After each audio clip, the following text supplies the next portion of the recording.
Hi, and welcome back to my channel. This is Country Conversations with DVD. This is going to be my episode recap of All the Queen's Men, Season 3, Episode 13. How you doing? The name of this episode is in honor of Mother Wendy. I got 5 on it. I got 5 on it. Okay, so the episode opens up with Madam and Davis. And Davis lets Madam know that she knows that Concierge is on the move. He's out of Mexico. He's in the Cayman Islands. So Madam gives her a nice little chunk of change to let her know where his whereabouts are going to be. Blue walks in and lets Madam know that Champ and Trouble have been arrested. Madam told Davis before that, though, she said, you need better negotiating skills, because Davis told her, she'll keep providing her information as long as the price is right. And Madam was like, shit, you will get the money as I give it to you, whatever the price may be. You don't have any room to be telling me how much to give you. You'll get what I give you. And she is correct. Because what's going on here is, if you're going to be a paid informant for someone who is kind of working outside of the law, and you are a former cop that knows your days are numbered, yeah, you better take enough to get you some McDonald's. That's how I see it. That's my opinion. And by the way, Champ and Trouble were indeed dancing when they got arrested, and Madam is not happy about that. And then Madam says the bee wants to live up to her name, and her name is Trouble. Madam goes down and soothes the crowd, and she knows that even though she won't put Trouble on the main stage, she knows that she's still a popular dancer, because Trouble gets down like the fellas, okay? She's a boy. I mean, not a boy. She's a hard stud, I would say. So, here we go. Now, we have some nice upcoming details coming up dealing with Dirty Tandy. And you know I call her Dirty Tandy because she do anything for some D, baby. So Champ and Trouble are in the holding cell, and they decide to drop a dime on Ray Sean.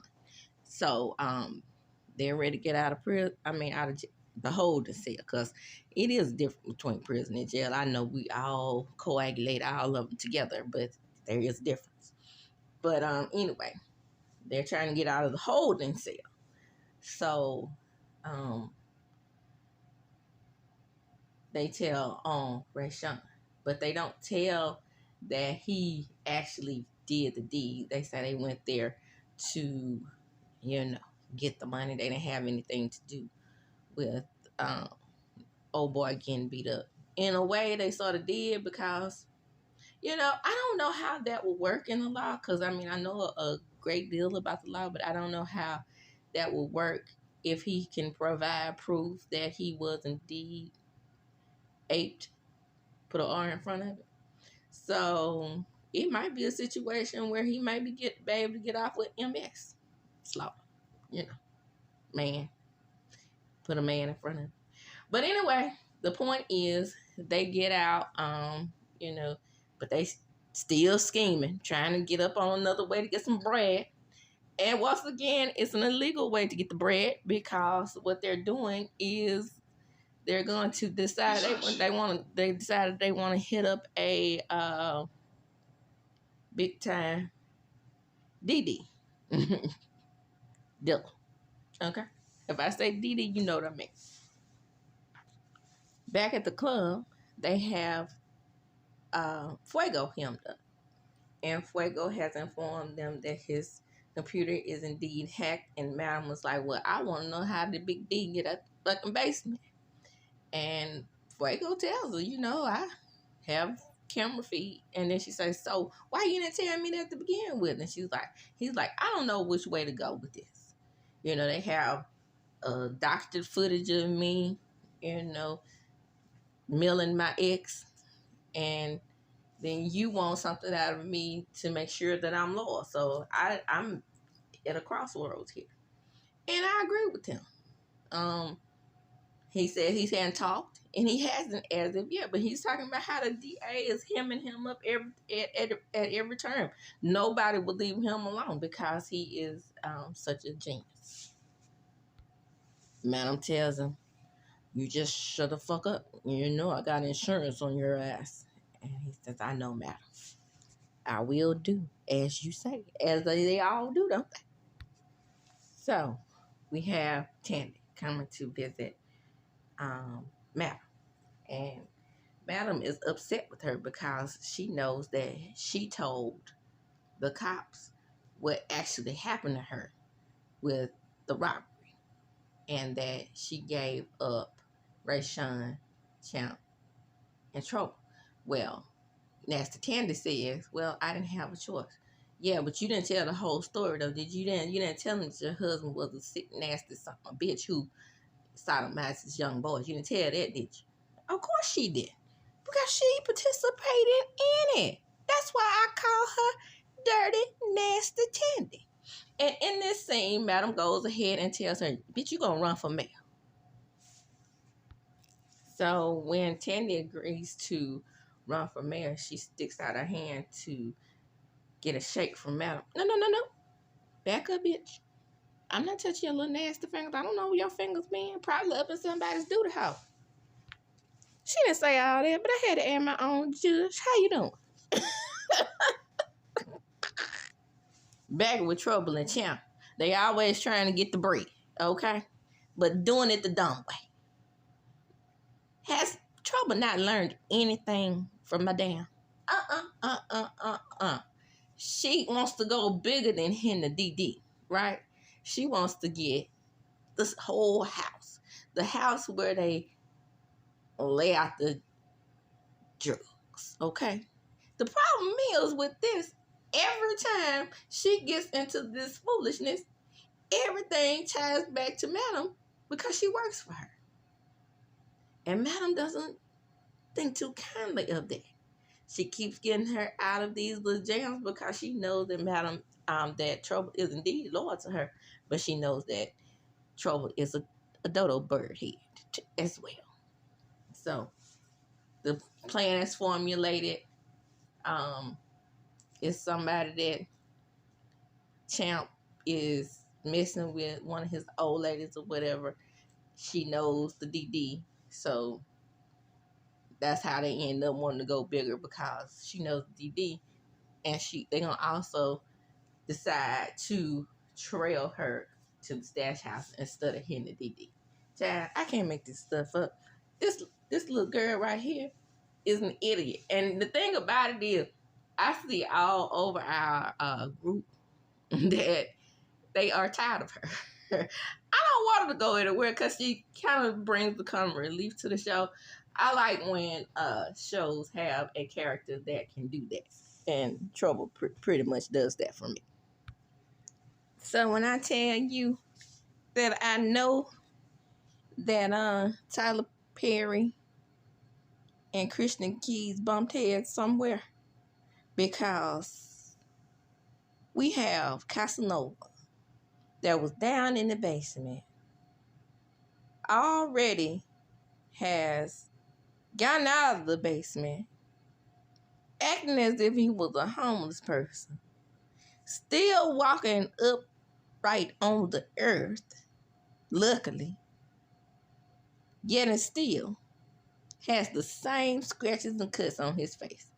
This is reminding me of a haves and have-nots, a roundabout in a circle type of situation. Now, they got out of that situation on Sisters. Let's pull them out of this situation. Christian Keys come back on All the Queen's Men. This show is too good to be circling the block and not closing up Foolishness. Okay? Move on to the next caper.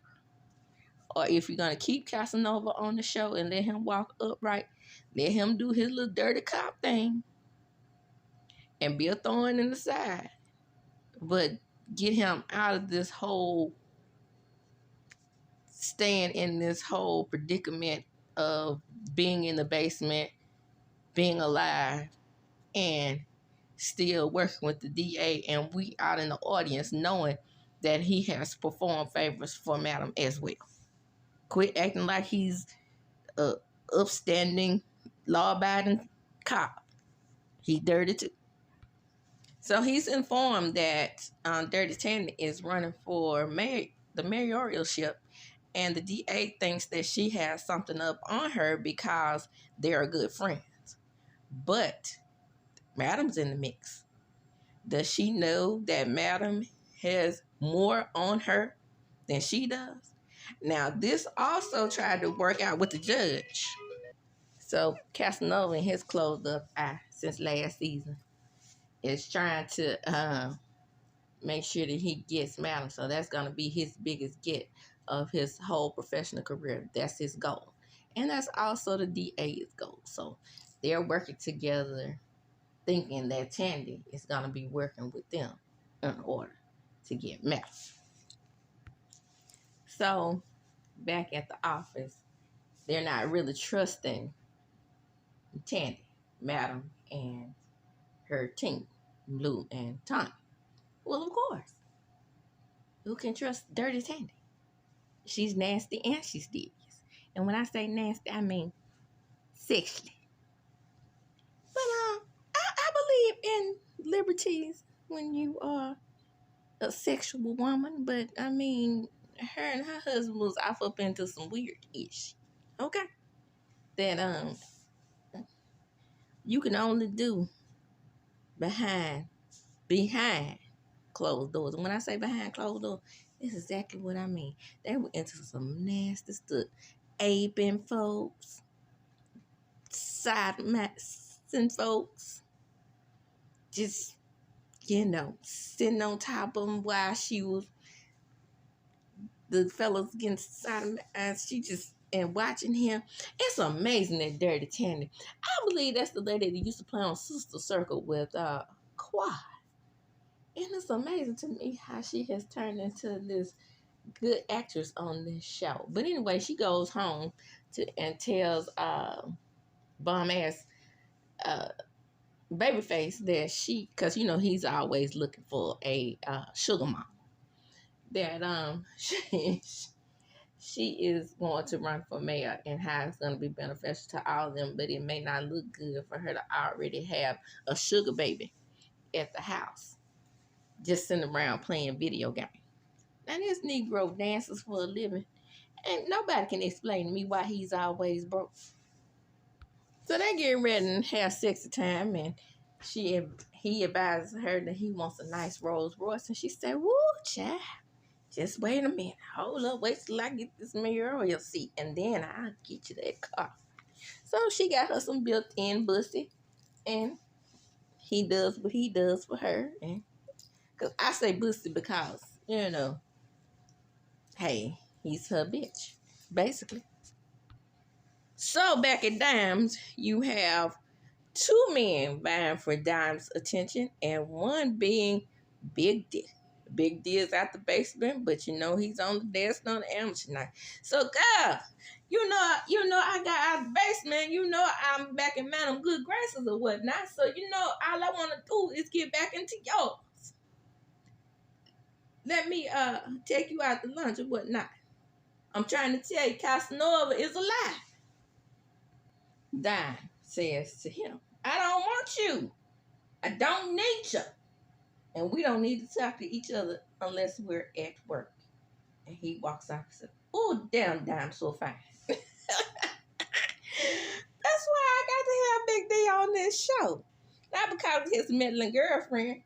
I told that girl, you're going to run that man off. And besides, like I said in previous episode, girl, you don't think he's loyal, do you? Not with that Nylon's accent and the curly hair and the light skin. Child, all of those things are working against you, sis. Well, he can't help if he fine or whatnot, but I'm just saying. So it's Blue and Madam, and they're on the move as well, but they receive a call from Davis, and Davis lets her know that Tandy is running for mayor, and Madam said, "Bitch, tell me something I don't know." And then she's like, "Well, I have information on the concierge. He is on the move." Now, you should have led with that. Of course, because Madam knows that she's the one who put Tandy out there to run for mayor in the first place. But, of course, Davis doesn't know that. So Davis lets her know the concierge is on the move. Now Madam knows that he's on the move. So they want to get everything in place. And the main thing that they need to do at this point is get Dirty Tandy elected. And they go to Dirty Tandy's house where she makes the announcement. And Tandy is lost. She don't know which emotions to show. And then Madam says, show emotion, but not too much emotion. And then she says, "You want me to cry?" And then she's like, "Hell no, bitch." And then Tom said, "Well, if you wanted to cry, I could teach you." Because remember, he told Madam that he had been practicing the old crying on cue child. This girl, I can't make this stuff up. It's hilarious. That time, after Tandy announced her mayoral bid, we get another message from the concierge or whoever has, well, I'm assuming it's the concierge, okay? We all can assume, right? We don't know for sure if that's him. But we get another message from somebody that's letting Fuego know that they have things on him and they are ready to set him up if he doesn't give over Matt. If stuck between a rock and a hard place was a person, that would be Fuego. So Big D is still trying to get at Diamond. He tells her again, Casanova's lab, baby. You can give me another shot. And she said, "Don't even think about it. I have a set to get ready for." Now, she already told you that she is not messing with you right now. Dime is one of those characters that I go up and down with. I mean, beautiful girl, sometimes not so smart, not so bright. The thing about Big D is he has always shown interest in her. Amp wasn't feeling her after his little incident with Madam, so she could move on. And I don't see anything wrong with moving on with Big D. They got close. He as he said, let him go down on you, baby. He already done did that. He already ate a bus and put a pea in front of it. So he already, or should I say, shout out to Rob. He already put his face into place.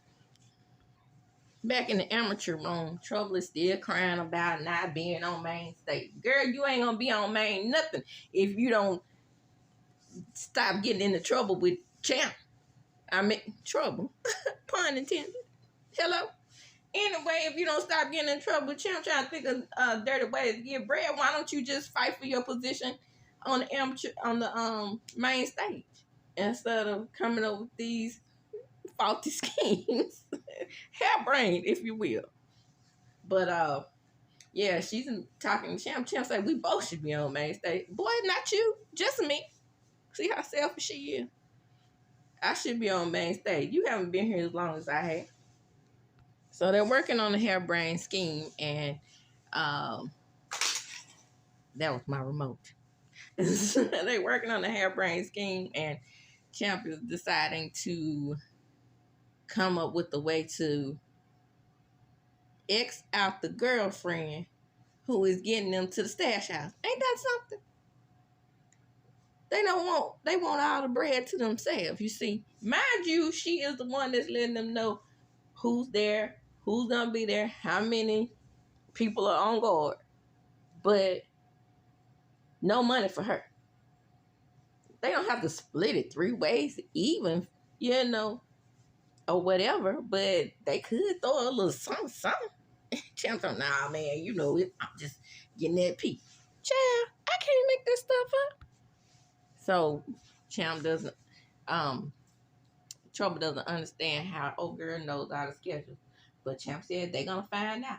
And the next thing, but still at the club, all the guys go back to the main stage dressing room. And Imp tries to be the bigger man, but his pride gets in the way and he confronts Big D about messing with Dime. And it's like, man, you know, we cool or whatever. Um, Hopefully you'll get back on the main stage. And he said, what you fuck you doing in here? He's like, well, you know, I just came here to clean. Well, wait, babe, I just came here to clean up my stuff. I will be back on that main stage. You heard me? And then he's like, cool, we can squash our beef. And then the next thing you know, once D said he wasn't going to do what he said, because he want him to step aside and just make a clear way for him for dying, he punches the guy in the face up on some weak dick shit. And don't think that Midnight doesn't let him know. Because the thing about Midnight is always trying to get somebody draws. Okay? Let's keep it real. But as far as keeping the dancers with the sound mind, I believe that's his job. And he does it well. Fuego is all sad and looking pitiful. And the guys ask him, you know, what's up, man? You know, let us know what's going on with you. And he's like, well, everybody's after me. And they want me to give Madam up. And what did I say about Midnight? Midnight is the man. He's like, I don't give a fuck what they ask you. You better not say nothing. And then Bolo jumps in. Why do I keep calling that man Bolo? Is his name Bolo on here? Doc. Child, I can't get Bolo out my head. Doc jumps in and says, man, you cannot give Madam up. I don't give a damn what they ask you to do. So Amp tells him back up off of him and, you know, comes to him as a friend as he came to him as a friend because Fuego has saved him from shit too. So he tells him, man, just calm down and let me tell you what you need to do. If you go about it the right way, just tell Madam what's going on. Talk to Madam. That's your key to getting out of this mess. Amp makes it clear that he wants to get back with Dime, and Big D just tells her, I feel like she feeling me more than you right now, and she's a grown ass woman. And so the man gets out on the stage. Dime announces them like she does. He gets out on the stage. He's doing other things. His mind is warped at this point. He can't get her off his mind. So he's messing up the step. So when he gets out the stage, Blue tells him it will be no more of that. You understand me? You get your shit together.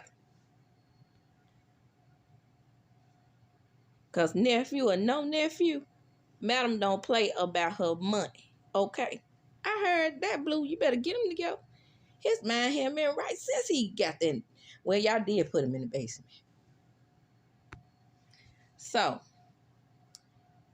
Madam is on the computer checking out Tandy's numbers. Her numbers are going up, seeing as how she is surprised, seeing as how she just entered the race. They get out on the floor, getting ready to close up, clean things up. And Champ and Trouble are out there with the main stage guys. And Dime tells Champ and Trouble that they're light. And then she said, I'm light because I should be out there at the main hour. And then Midnight's like, you're not going to be making money. Get out there and shake your ass with amateurs like you're supposed to. You're not supposed to be making money like us. Then she said, man, shut the fuck up. Then, of course, here comes Mr. Ass, bitch ass, uh, Babyface. And then she's like, man, shut the fuck up. I am supposed to be on the main hour. And she steps to Babyface like a real stud shit. She says that she has years in the game, especially more than his baby rub selling ass. Right. And then he said, but you still broke in bed. I know he ain't talking. Ain't he a sugar baby? And supposed to be the oldest one over there, but like I said, don't ever have any money, but yet and still. Now, this is where I'm going to have to get on Tyler Perry, Christian Keys, whoever about the writing. What's going on here? The people in my group were asking the same question. Why is this fool always broke? But yet and still, he can come to her trouble and tell her that she's broke, when he knows that at this point he's living off of a rich black woman. Trouble says, you won't be talking all that mess when I pull up in my new Rolls Royce. See, that's what you're not supposed to do. And that's let your left hand know what your right hand is doing. Girl, shut up. Because when this goes down and you get in trouble with this stash house caper, then they're going to know it's you, because they're going to say, well, Diane was in there and all the fellas in there listening to me bragging about me getting a Rolls Royce. What an idiot. So, the next scene we have Fuego. He's getting ready to go home, and out jumps some guys in a black van and all black, and they are beating the hell out of him. And who comes to save him other than Midnight? And Midnight helps him out. He thanks Midnight, and he tells him, you know what, man? I appreciate you. He said, I don't give a fuck how much you appreciate you. I appreciate me. I did what I was supposed to do. But you better keep your mouth closed. And don't drop a dime on back there. And as soon as Fuego says he wants to go home and get some rest, he hits his little boop, boop, boop button, his key fob. And when he hits the key fob, his car explodes. And the show ends. And that's going to be my episode recap of all the Queen's Men. Come on in while it's still commercial-free entertainment over here.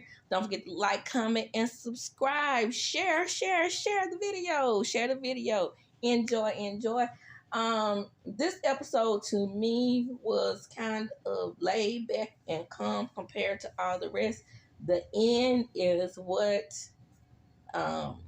pulled me in, and for that, because of some of the faulty errors in the writing earlier in the episode, I'm gonna have to bring them down to a C. However, still a great show. This episode just wasn't hitting like that, but like I said, still a good show. Coming from a recap, and of course, subscribe to BET Plus in order to watch this episode, or however you shout out to Fire Sticks, however you decide to view this show. Like I said, it's still a good show. This episode went in like that, but still subscribe and watch the show. Just like I need you guys to subscribe to my channel, Country Conversations with Diva D. Like I said again, don't forget to like, comment, and subscribe. You can't say that too many times. And as I do when I close, I'm going to chunk them up. Deuces.